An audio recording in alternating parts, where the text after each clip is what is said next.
Good job, boys and girls. This is chapter 6, Stone Fox. That's the name of the chapter. Little Willie went to see Mayor Smiley at the City Hall building in town to sign up for the race. The mayor's office was large and smelled like hair tonic. The mayor sat in a bright red chair with his feet on his desk. There was nothing on the desk except the mayor's feet. We have a race for you youngsters 1 hour before. For you youngsters. Mayor Smiley mopped sweat from his neck with a silk handkerchief, although Little Willie thought it was quite cool in the room. Mayor, I want to enter the real race, Mr. Mayor. You must be funning, boy.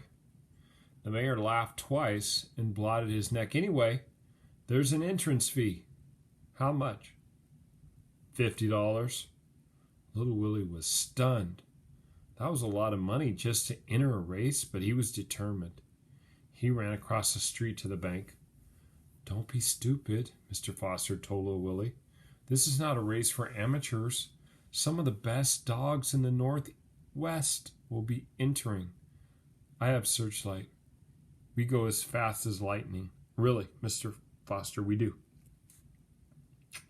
Mr. Foster shook his head. You don't stand a chance of winning. Yes, we do.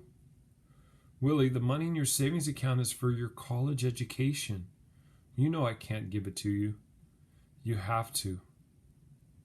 I do? Well, yeah, it's my money. Little Willie left the bank with a stack of $10 gold pieces, 5 of them to be exact. He walked into the mayor's office and plopped the coins down on the mayor's desk. Me and Searchlight are going to win that $500, Mr. Mayor. You'll see. Everybody will see. Mayor Smiley counted the money, wiped his neck, and entered Little Willie in the race. When Little Willie stepped out of the City Hall building, he felt 10 feet tall. He looked up and down the snow-covered street. He was grinning from ear to ear. Searchlight walked over and stood in front of the sled, waiting to be hitched up. But Little Willie wasn't ready to go yet. He put his thumbs in his belt loops and let the sun warm his face. He felt great. In his pocket was a map Mayor Smiley had given him, showing him the 10 miles the race covered, down Main Street, right on North Road. Little Willie could hardly hold back his excitement. 5 miles of the race he traveled every day, and he knew with his eyes closed. The last 5 miles were back into town along South Road, which was mostly straight and flat. Its speed that would count here. And with the lead, he knew he could get in the first 5 miles. Little Willie was sure he could win. As Little Willie hitched Searchlight to the sled, something down at the end of the street, some moving objects caught his eye. They were difficult to see because they were all white. There were 5 of them, and they were beautiful. In fact, they were the most beautiful Samoyeds Little Willie had ever seen. The dogs held their heads up proudly and strutted in unison. They pulled a large but lightly constructed sled. They also pulled a large but by no means lightly constructed man. Way down at the end of the street, the man looked normal, but as the sled got closer, the man got bigger and bigger. The man was an Indian dressed in fur and leather with moccasins that came all the way up to his knees. His skin was dark, his hair was dark, and he wore a dark-colored headband.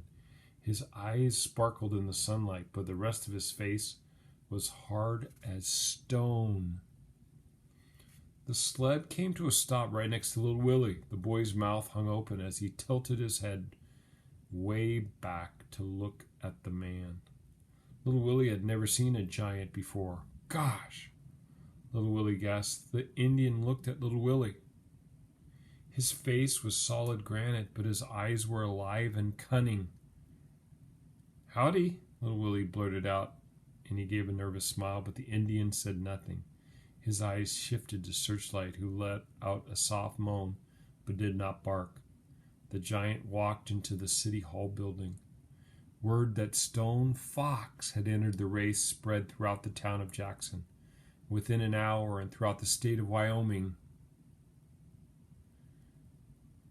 within the day. Stories and legends about the awesome mountain man followed shortly. Little Willie heard many of them at Lester's General Store.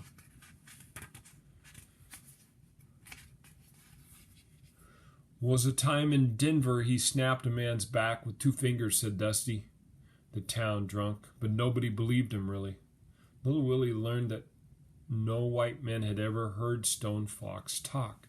Stone Fox refused to speak with the white men because of the treatment of his people had received. His tribe, the Shoshone, were peaceful seed gatherers, had been forced to leave Utah and serve on a reservation in Wyoming with another tribe called the Arapaho. Stone Fox's dream was for his people to return to their homeland. Stone Fox was using the money he won from racing to simply buy the land back. He had already purchased 4 farms and over 200 acres. That Stone Fox was smart, all right. And the next week, Little Willie and Searchlight went over the 10-mile track every day until they knew every inch of it by heart. Stone Fox hardly practiced at